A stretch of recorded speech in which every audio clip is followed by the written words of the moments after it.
Hey everyone, welcome to Science in Perspective. In this episode, I want to cover a paper that came out in Nature, March 2025. It's titled Emerging Supersolidity in Photonic Crystal Polariton Condensates, and it's by Dimitrios Tripogeorgos et al. And his team. And really interesting paper. It basically introduces a new way to create what you might consider a new type of matter. So if you think about the classical types of matter that we have solid, liquid, and gas. And then you can include things like plasmas, which are basically electrons being stripped off the atoms that exist in this kind of plasmic state. You can have Bose-Einstein condensates, which are kind of related to what I'll be talking about in this episode. And then you have what's discussed in this paper, which is a supersolid, as the title suggests. And a supersolid is fluid, like a condensate, which we'll talk about, but it's also got structure to it. It's kind of like a fog or a fluid that has structure. It's got both these properties, which makes it super interesting and which makes it something that you could technically consider as, say, a sixth type of matter. So let's say solid, liquid, gas, plasma, Bose-Einstein condensate, and then these supersolids, right? So this is about creating this kind of exotic new form of matter. And when you define types of matter, you use, there's a way to define it. There's properties that you look at. And so it has these interesting properties, which again are pretty much chalked up to the existence of being both a liquid and a solid, or a fluid and a solid, or more to the point, kind of a superfluid and a solid. So we'll talk about those properties in a bit. It opens up the doors to all kinds of potential applications. There could be interesting quantum mechanical experiments you can do with this, because it is essentially a quantum system, but it's a quantum system that you can achieve at a relatively high temperature relative to things like the Bose-Einstein condensates, which are, and I'll talk about again more about this in a bit, but it's basically kind of a superfluid that you make at a much cooler temperature. So it's a bigger engineering challenge to make a BEC, the Bose-Einstein condensate.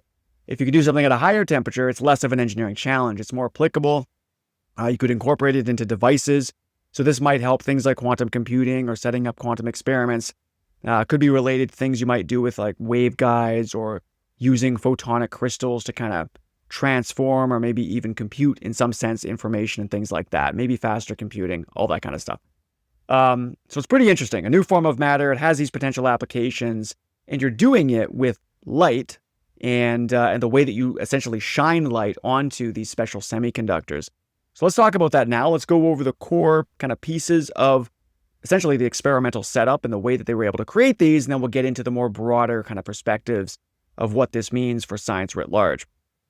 So to begin with, we are basically taking laser light, or the authors of the paper are taking laser light and shining that onto semiconductors. So this is essentially a way to pump the system full of energy. So we need energy, and we need that energy in the form of light, because as we will see, it is the way that the light interacts with the semiconductor that effectively creates these polaritons.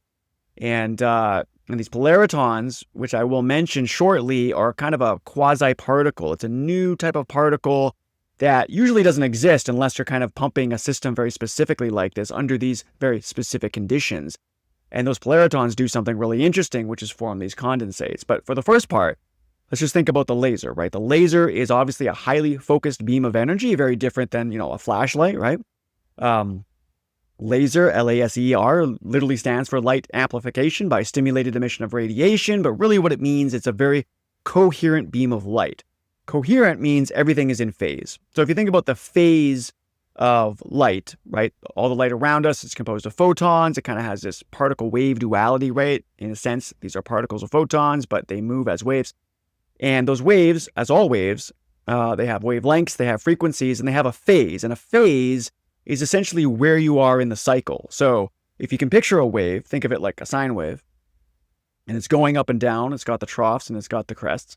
And one full cycle, if you kind of unraveled that wave and put it into a circle, it would be 360-degree circle, right? So it's a cycle. It goes up and down. It goes up and down. That's one cycle. That's two cycle. And where you are in that cycle is essentially the phase. So if you have many, many photons, let's say, in your beam of light, let's say like a laser, and their phase is essentially the same, or at least within a pretty constrained range of values, then we consider that a very coherent beam of light. And why would you do that? Why not just use, flashlights in science? while lasers can be very precise. So when you're doing measurements, when you're doing things like diffraction and interferometry, which I'll talk about a bit later because it's relevant to measuring the properties of supersolids, among other things, you want a lot of precision. You want to really know what your light is, what wavelength it's at. You don't need a bunch of energies and different frequencies all mixed up in there, which is the usual case for the white light that we get, from the sun or from a flashlight, right? You want that very coherent beam of light. So a laser is very coherent, is very precise, and by coherence, essentially mean all the photons are essentially in the same phase. They're in the same, their waves all look the same, essentially, to put it colloquially, right? They're all in the same part of their cycle. Okay, so we've got the laser beam, very coherent, very precise beam of light. Now you want to shine that onto a semiconductor material to get this experiment going the way it does. Now, why would you use a semiconductor? This has to do with the formation of one of the first kind of particles that we're going to talk about, which is an exciton. So before we get into that, let's just think about what a semiconductor is. We typically think of conductors, insulators, and then semiconductors being in between, right? And a good way to think about this, and you might remember this from some of the science you've studied, is you typically have a valence band and a conduction band. So the valence band is kind of the outermost electrons of your atoms, and sometimes you can kick them up into a higher level. Now, if it's a conductor, we can kind of think of valence and conduction bands as essentially overlapping already. So the electrons are already free to move, because if the electrons can get into the conduction band, that's where they are free to move. That's what metals, or a lot of metals would do, right?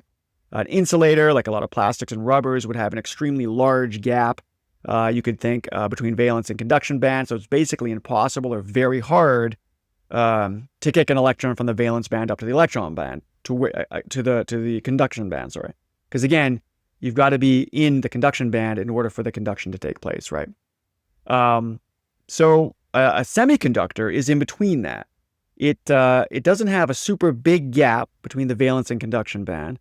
It's kind of small, but there still is a gap there. So if you give a little bit of energy, you can get the electricity to flow. And that's what a semiconductor is, as the name suggests, right? It's not really a conductor like a metal, but it's going to kind of conduct electricity if you give it a bit of energy. Of course, the semiconductor industry is what utilizes this property full on. So the semiconductors that are in our computers and all of our smart devices that are really driving the majority of what we have in the 21st century, our economy, is taking advantage of the properties of semiconductors because they can kind of act like switches. So anyway, if you now take a laser, as per this paper, this research I want to talk about for supersolids, if you take a laser and you shine it onto the semiconductor, then you're going to excite an electron from that valence band into the conduction band, and you get what's called an electron-hole pair. So the electron has been kicked up to the conduction band, but it's not just by itself, it's left behind a hole where the electron used to be. And that hole can kind of still be thought of as a kind of particle. It can move, it can kind of have thermal properties to it, it can probably vibrate and do things that particles do. So it's not just the absence of an electron, it's kind of its own particle. But that electron and hole are bound together, okay? They have a binding. And so that means that the electron and hole are kind of treated as a single particle itself. Kind of moves together, it shares properties, it just makes sense mathematically and scientifically to think about the exciton as a single thing. Okay, so let's step back, let's just do a quick review to see where we're at. We're talking about supersolidity, which is this really interesting property that you can get to happen in certain materials. It means it's both a super fluid and a structured solid, which is weird, meaning it's kind of like a fluid that moves like a fog or even water, but it also has crystalline structure in some sense. Weird. Why would it have both, right? So now we're talking about how to kind of go about making that and how they do that in this paper. The first part is the laser, which is the coherent beam of light you need. And the second part is a semiconductor, which has not a super big, but not none, of this valence conduction band gap, which allows you to use the laser to excite an electron out of the valence band into the conduction band to create the electron-hole pair. And that electron-hole pair, called an exciton, essentially behaves like a single particle with interesting properties. So what you're doing here is you can't just shine it on any semiconductor to get this experiment to work. You have to use a patterned semiconductor. And patterning semiconductors is also very much part of the semiconductor industry. It's used in computing all the time. You typically use a process known as lithography. You can kind of think of it if you've ever made kind of like screen t-shirts where you kind of put ink over parts of the screen and it blocks some of it and not other parts, and then you get the image. Anyways, what you do is you take a semiconductor. In this paper, it's like gallium arsenide. semiconductor material, similar to silicon, and you put a photoresist on top. And that photoresist is going to resist essentially the etching that happens. So what happens is you put the photoresist on, you then use a laser light, typically, to etch the pattern that you want, and then you kind of dissolve some of that away. So then you almost have like a stencil on top of your semiconductor. And then you can use a chemical, like let's say hydrofluoric acid, to etch away some of that semiconductor material. It will only etch away where the pattern was drawn, right? Just like a stencil. And then it won't where the photoresist is. Anyways, then you can wash the whole thing off, and now you have this gallium arsenide semiconductor with this etched pattern in it. Now, this is sometimes called a photonic waveguide, because now that you have a semiconductor that you can shine light on and create stuff like excitons by shining light on it, it will kind of do things to the light. So photonic waveguide would be something to call this, because you can channel light in a way along the pattern that you've etched, or you can confine light in a certain way. Now, this is important for experiments like in this paper, because you're trying to not just shine light on it and be done with it, or get a little bit of a current going in your semiconductor and call it a day. You're basically trying to confine or trap the light and do something with it. And what they're trying to do ultimately is to create these condensates. Okay, and I'll talk about what that means in a second. So they need the light to kind of stay on the semiconductor, if you will, for a finite amount of time, right? As opposed to just being reflected off or just being turned into electricity, and that's it. So take a semiconductor, which has the gap between the valence and conduction band, etch it with a pattern, and make it so that if you shine a laser onto it, the light will kind of be trapped and confined, and you can do something with it, like take measurements or create new particles like excitons. Okay, so they shine the laser light onto the pattern semiconductor. We understand they use lithography to etch and create that pattern. And by doing that, the light kind of gets trapped. And because it stays around a while, it makes new things. And one of the new things it can make is an exciton, or a bunch of excitons. Again, exciton, anytime you have an on at the end, is typically a particle, right? Or something that is mathematically and or scientifically thought of as a particle. So like a photon, electron, right? Positron. So an exciton is just the electron got kicked up. It has a hole behind, and it's an electron hole pair, treated as like a single particle. And there's a bunch of those. But it doesn't stop there. If you continue to kind of pump the system with the laser light, those excitons have properties where they'll interact with the incoming light, essentially, is one way to think about it. So you've got the incoming light making the excitons, and now it's kind of interacting with the excitons that are being made. And what you get from that is a new particle called a polariton. Okay? So a polariton is just a new particle, and it's got properties of the exciton, and it's got properties of the light that are coming in. And those properties are ideal for a number of reasons. You might study polaritons for different reasons and do different things with them. But one thing that they tend to do is form condensates. And condensates are kind of like a fluid. And when we think fluid, we don't mean necessarily literally like it's wet, although that could be true, obviously, in the case of water and many fluids that we are classically used to. We kind of mean this more in the quantum mechanical sense. And what that means is, of all the particles that are composed or are comprising the system, they all start to enter the same phase. This is kind of similar to what I just said with a laser light. Remember I said a coherent beam has all the photons essentially at the same phase. Well, it's kind of like that. It's these particles now, they can all be described individually in terms of waves, but all their waves kind of come together as a single wave. So in quantum mechanics, we would say that all the polaritons are basically all of a sudden starting to behave the same, and they kind of can be described by a single wave function, you might say. So in quantum mechanics, if you're familiar, because particles tend to operate or function the way waves do, we have this mathematical thing called a wave function that is typically used to describe those particles. Now, different particles can all have their own wave function because they might have their own behavior and different properties. But when they all of a sudden kind of start acting the same, it's as though they're sharing the same wave function.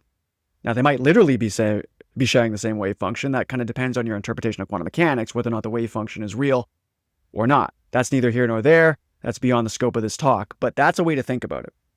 So, laser light, semiconductor, exciton light interaction, polariton formation, and all these polaritons have interesting properties about them, and one of those is that they tend to form a fluid-like coherent condensate. Okay? It's to colloquially put it, it's almost like they're able to get wet. I mean, it's not that different at a high level, if you think about the fact that water molecules have a property about them that allow them in collection to get wet, right? So it's essentially this emergent property that happens between polaritons. So they form these condensates. Now, you can do condensates in other ways. And I mentioned at the beginning the Bose-Einstein condensate, right? That's another type. Now, in that, without getting into too much detail, the way that you form that is you take atoms of some material and you basically make them ultra cold. And when they're ultra cold, they take on the properties needed to form this condensate, and they have all these interesting properties, this fluid-like. The thing about fluids is they're kind of the same everywhere, right? Kind of isotropic, you might say, or wherever way you look, it kind of looks the same, like a bucket of water, right? Like if I submerge myself into the water or the lake and I look everywhere, it's kind of the same everywhere, right? That's the thing about fluid. It doesn't really have any, it's symmetric, we'll say. It's very symmetric wherever you look. Got a lot of symmetry. And Bose-Einstein condensates, as a condensate, as a fluid, as a superfluid, essentially, have a lot of that symmetry. But the polaritons, when they form a condensate, they tend to break, or they do break, certain symmetries. So one thing that they will break is the translational symmetry, and another one is the phase symmetry. And the breaking of these symmetries is this kind of hallmark fingerprint that a supersolid has formed. Okay, this, again, a supersolid being this material, this new form of matter that is both liquid and solid, or that has superfluid properties, but also has order and structure to it. You know, and again, like it's very confounding in a way, because how could you possibly have both these properties kind of existing at the same time, right? So it's a really interesting thing. But that's what the polariton condensates, which are the authors in this paper have been able to do with laser light and semiconductors, have created. And they know that they've created it because they take measurements on the condensate that they've done, typically using lasers, and they will look for the breaking of the translational symmetry, which happens when anything kind of structured or periodic tends to form. So if you have a crystal, chances are it's not going to be symmetric in every direction, right? The crystal formation or any type of order formation could be thought of as a breaking of symmetry. This is very common in physics to think about it like this, and a lot of theoretical chemistry and things like that. As soon as you are not just completely liquid and the same everywhere, you are breaking a symmetry. Okay? So crystalline, the atoms will be arranged. If you're talking about atoms, they'll be arranged in a certain format or form going this direction, but it'll be different going the other direction, right? That's what it means to break translational symmetry. They'll also be able to detect, in this case, that there's a certain amount of breaking of the phase symmetry. So there's some phase symmetry because it's acting like a superfluid. It is fluidic, but again, you've got that order and that periodicity. So there's some breaking of what you might get in a pure liquid, if that makes sense. So the take-home message here is they create the polaritons, they form a condensate, they go to look at that condensate, and they notice two interesting things. Both the translational and phase symmetries are breaking, and that is the telltale sign that a supersolid has formed. Let's just do a quick background on some of the measurements, like how do they detect the breaking of symmetries like that? Well, one way you could detect the breaking of translational symmetry would be through something like diffraction. And you see this a lot in working with crystals, crystallography. Basically, high level, you shine, let's say, a laser at a crystal, and you take a look at the resulting pattern that kind of, shines through it or bounces off, for a simple way to put it. And that's because diffraction, which is taking advantage of the fact that waves tend to wrap around objects, they will interfere with each other. And you can take a look at how the waves, as they go through the crystal, interfere with each other at the other end. And it produces this interference pattern. That interference pattern is going to be very indicative or kind of like a fingerprint of what's going on in the crystal. The type of arrangement, the type of packing, things like that. So they can do diffraction on this polariton condensate and notice that based on the interference pattern, there's some structure there. It's not just a fluid. It's not like what you would just get with the Bose-Einstein condensate, which is basically just superfluid. And it's kind of the same everywhere. You're getting structure there. So that is a big discovery right there. And then they can also do another one. So that's the translational symmetry. How would they know that the phase symmetry, let's say, was broken? And that would come from something like interferometry. And interferometry is used for all kinds of different things. The basic idea there is you take a reference laser beam where you know it's coherent and you know its phase and you know everything else about it. You know the wavelength and the frequency. And then you shine the light through the material, and then you compare the light that went through the material to your reference beam. That's basically what it is. And so if the two beams were exactly the same and everything has the same phase, then there's probably not much interesting about the material. Maybe that happens in something like a superfluid, let's say, where you don't have any periodic structure. There's no solid aspect to it. But if the solid is there's some kind of crystalline aspect to the fluid, then it's probably going to change the phase of the beam of light you put through it, like the laser, and so that's going to be different from the reference beam. So you compare the reference laser to the thing you shot through it, and you look at interference patterns. So both diffraction and interferometry are kind of making certain comparisons or looking for interference between waves. And in the case of diffraction, you're just shining it through and looking at the interference pattern itself because of the way waves wrap around objects or structures within the material. And in the case of interferometry, you're just noticing how the phase changes from the beam you shot through it to the reference beam you had and the way they interfere. But basically, it's at the take-home message here is you can use lasers like diffraction and interferometry to show that there's some type of structured order happening inside a fluid, right? You wouldn't expect that. If you did something with water, you would expect any kind of structure to be there, right? At the atomic or molecular level, sure, but you wouldn't expect any kind of crystalline things to be packing, right? And that's true of really any fluid and superfluids, but supersolids have that superfluid property, but they also have this structure, and that's how they detect it, right? Using laser light to detect the breaking of translational and phase symmetries. So you can kind of think of, just analogously, as a supersolid as kind of being like a fog with order, a fog with structure, right? Or something like that. And again, it's almost paradoxical, right? You've got these two really interesting properties held within a single material, and that's what makes it so interesting. Now, you might say something like, why not just use the condensate from a BEC, the Bose-Einstein condensate? Like, it's interesting that you can have a supersolid, but what's the advantage?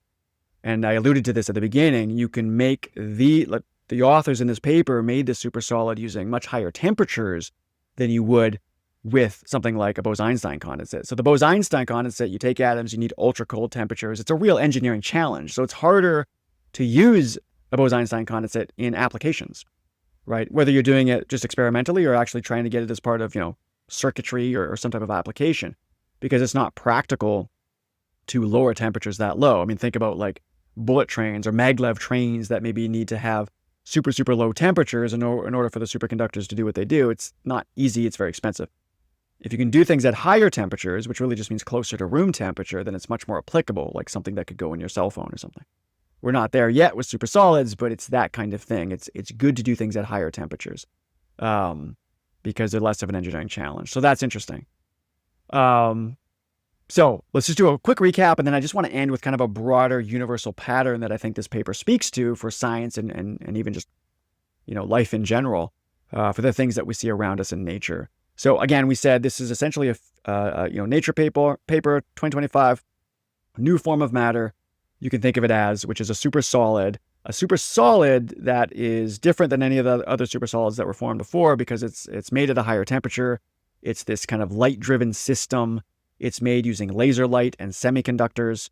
Laser light hits the semiconductor, forms excitons. Remember, the semiconductor has been etched and patterned so you can kind of trap the light. When you trap the light, you can make stuff and you can measure stuff. Some of the stuff you can make is excitons. Excitons continue to interact with the incoming laser light to form polaritons. And those polaritons have a property, just like water has property when it forms fluids. It has a property that allows it to form essentially a liquid, which we call a condensate. And that condensate is not only forming at a higher temperature through laser light, but actually seems to have solid-like properties to it. And they detect those solid-like properties by the breaking of the translational and phase symmetries, which you can detect through things like diffraction and interferometry, as I explained. Shine a laser on a semiconductor, get this liquidy stuff, measure the liquidy stuff, and say, hey, this liquidy stuff is really different. I think we can use it for something interesting. Or at the very least, it's scientifically fascinating because it has these properties. That's the most high-level take-home message right there. And these type of supersolids, I mean, the supersolids have kind of been, theorized for over 50 years, right, that this would form, even maybe in this fashion. And so the authors of this Nature paper were able to show that it is actually possible. They were able to experimentally verify the theories that had preceded this.